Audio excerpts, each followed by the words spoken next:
Mark Kizza, Peter Burns, Dick Monfort, Dan O'Dowd. You guys should just become new co-hosts here on the show. It's going so smashingly. I had a tweet that came in that says, so are things cordial during the commercial breaks, or is there like crazy, uncomfortable silence?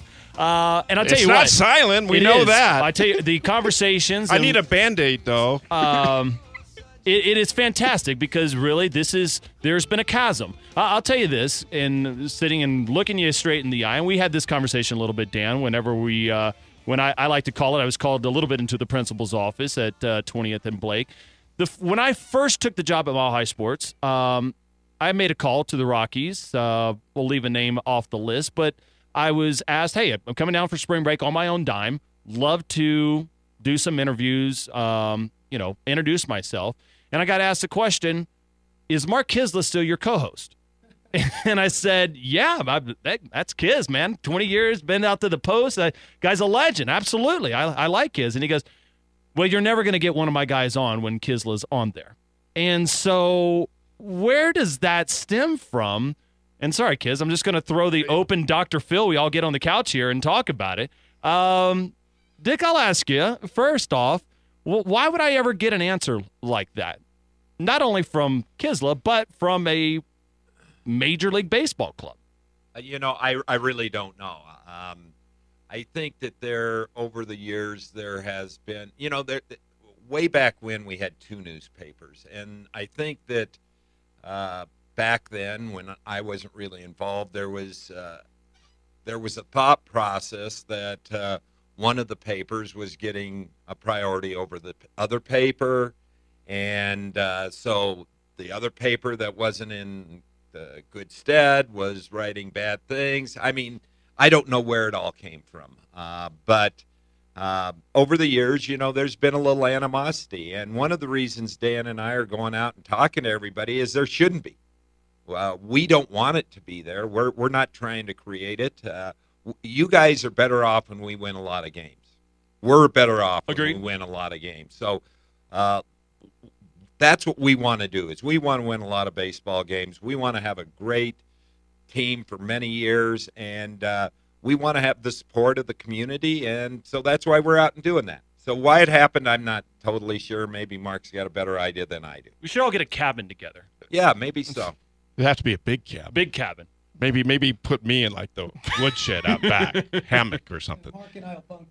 Yeah, that'd be so awesome. many activities. There, okay, right, Kiz. This is people ask, how's it during the break? So during the break, it was very lively, and it got to this point. The question for Dick is, I think Dan O'Dowd's a good man, but I don't know why the heck he's been GM since 1999. He's had his chance. Why is he still the GM? I mean, that's pretty blunt. Especially with the guy sitting right here. I'm not even looking at you asking the question. I'm looking at him because it's a tough question about him. Should we give the awkward phone number now? No, 30303. There you go. Okay, well, first of all, we were in the World Series in 2007. I remember that. Okay, so something got us there. Yeah. The same organization was in hand when we went in 07. We went to the playoffs in 09, and it looked like we were going to go back to Philadelphia for the last game. But anyway, so we've created good teams here. Dan, you guys all just listened to his answer on the pitching. It was articulated well. He's a smart, intelligent baseball guy. He knows baseball. He knows players. I talk to a lot of people who don't like Dan or who don't like me, but they love our players. I mean, I really don't talk to them. Almost like you guys are getting in the way of a good, likable team? Yeah, the players they like. So Dan's the one that put the players out there. Plus the fact is that this isn't Dan's job. We have over 200 people, and every one of them is responsible for getting us as many wins as possible. We have scouts out there. We have development people. We have coaches. We have trainers. We have strength and conditioning guys. We have video people. We have people that sell tickets, sponsorships. All those people, every one of those pieces it takes to get this to be a championship organization. Letting go one person is not going to change where we're at, especially when the guy is probably the brightest guy we have in the organization. So, we have, I talked about a little earlier, our minor league system is stocked with young players. They've got to come up and play, but they will. The guys that are playing now that everybody loves, the Pachecos, the Rutledge, the Tulowitzkis, the Chris Nelsons, the Rosarios, the Dexter Fowlers. All these guys came up through our organization, and these are all big league players. Okay, I want to get to two specific baseball questions for Dan before we go to the phones. My first one, real quick, is you want to react to what Mr. Kisla just said? Okay, that's well. fine. Again, as I said on the break, I get that.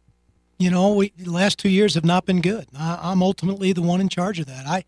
I went to Dick in the middle of the year last year and said, hey, if I'm the problem, I love this organization so much. You do what you have to do because I'm a Rocky. I'll be a Rocky for the rest of my life.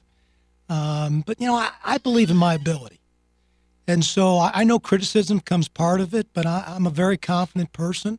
I'm a humble individual. I realize these jobs, you do more things that turn out poorly than you turn out right. But hey, failure for me is not getting back up and doing it again. It's just saying, well, it's just not going to work out. I'm too competitive of a person to ever allow that to happen. So if I've spent all my time thinking about losing my job or should I have this job, I won't be focused on doing my job. So I spend no time focusing on things that, one, I have no control over, and number two, is not in the best interest of the Colorado Rockies. All right. Can you count on Todd Helton to be a productive player in 2013? Well, that was the whole idea behind signing Kadai or Michael 2 years ago, well, a year ago now. Right. Is that, Todd's on-base percentage is still incredible. His pitches per plate appearance is still one of the best in the game. The pure run production is probably not what you're going to have seen in the past. And so, I think it's more of a matter of looking at first base, just not in Todd's capability of alone, but looking at it as a combination of guys with Tyler, Todd, and Michael as we're constructed today. And, the winter's not over yet completely too, and we still have some nets in the water and see if there's some things that we can catch out there. But I do agree that corner production. Chris Nelson's not your prototypical run-producing third baseman. Though in the second half of the year, his OPS for National League third baseman was fifth in the game. But still, it's not the big home runs and big RBIs. So, in an ideal world, Mark, it'd be nice to have one more 30 and 100 position, made up in our lineup right now every day. Dexter Fowler's name, Sure. as he went into winter meetings, Right. was bandied about as. So the most direct way can I ask him, should I expect him in center field on opening day or not? Well, I will tell you is that we're active listeners. We're not actively shopping any of our players, but we are active listening. And, again, we have some things out there that are percolating. Whether they end up matriculating all the way to the top, I don't know. But, we liked what EY did last year. We love, Tyler Colvin. You got some flexibility with Cargo. His performance actually was a little better if you looked at him more purely as a center fielder than when he's moved to a corner. So there's some flexibility there, but it's, like with all our players, it's got to be the right offer that fits the puzzle we're trying to put together.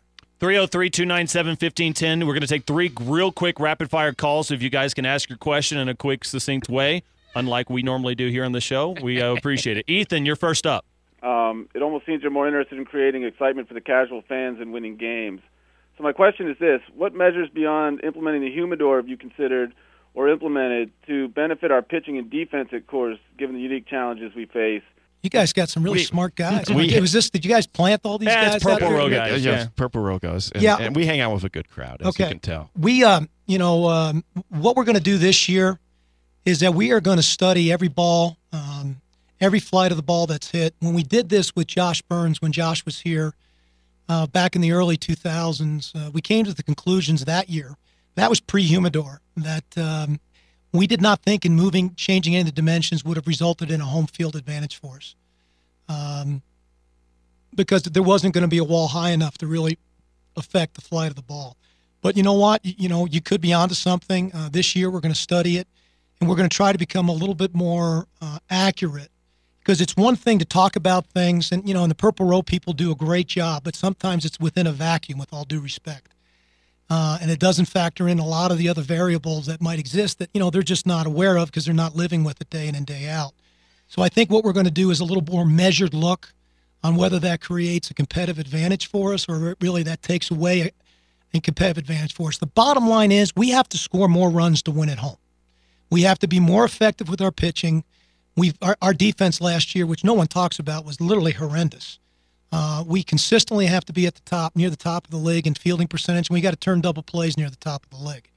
To do that, we got to throw more strikes. We got to keep the ball on the ground. It all has to work in a concerted effort. And I am really, really confident in Bill Guyvet's ability to implement his vision along with Walt Weiss's singular focus to be able to accomplish this on how we need to go about playing. And what I suggest to you guys, and I told this to Nick, the next two people you should have on this call after the first of the year is you should have Walt and Guyvo in the studio, and it really should be a lot of questions related about our club and how we're going to go about playing. Done deal. Brian, last phone call here on the press box this morning.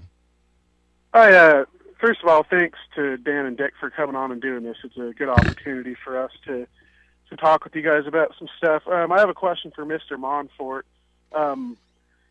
Seem like in all of your interviews an intelligent, candid, good man, but it seems fair to ask that, why you believe you're qualified to serve as the club president given your lack of experience in the game. So, in light of the team's recent struggles, have you considered hiring an outside executive to head baseball operations to, in effect, replace yourself? And if not, why? Thanks. Thanks. It's a good question. I see that a lot. It is a good question, and I think I should have said thanks, But, we have thought about that. We have a great organization, and we have great people. We have Dan on the baseball side and Greg Fiesel on the business side, and I'm sort of just the referee. We try to a lot of our things are, how do we pay for all the things we do? How do we pay for the draft? How do we change the things at Coors Field, Salt River? We're now on a roll of trying to get ownership of all our minor league teams. So, all those things are things that are done more 30,000 feet. Don't take all of the baseball type mentality. Kelly was a great president. I miss him every day, and it just seemed like I was the right fix at the right time. But eventually there will be somebody else because I'm getting older and I need to be doing other things. So, but I understand and I appreciate your question. Guys, this has been fantastic. Just seeing the transparency, and you guys have opened it. Any kind of I yield the floor to you guys for some closing thoughts here. Yeah, well, I mean, I think on behalf of Dick and I and the Colorado Rockies organization, I don't think we've done a good job in this area. I think we've been reactive instead of proactive. I don't think we've been transparent enough. And, what we're going to commit to, whether we win 98 games or lose 98 games, we're going to get out and do this. When you want us, we'll be here. We'll answer any questions our fans have, even if they don't like the answers. We're going to be truthful and direct. And, honestly, we apologize that we should have been better at doing this all along. You're going to renew your subscription to the Denver Post? I'd never canceled. Okay, I was just making sure right there. 303-297-1510 for the guys after us. Fantastic job, Dick Monfort, Dan O'Dowd. Thank you guys for coming in. We'll have some more fun with that. You will continue that conversation. Rockies Press Box. I'll teach you guys on Twitter, and I'll show you some of the questions that these guys are answering. And I think it may be some great conversation to have some dialogue with it. And I encourage you guys, and Nick's done a great job of it, reaching out back to us for Twitter. Makes up for a great edition of the Press Box. Tomorrow, we'll get back to that little team called the Denver Broncos. Have a wonderful day, everybody. Be careful out on the roads. I'm here in the flesh, still dope, still deaf, trying to get my song rocking on the radio.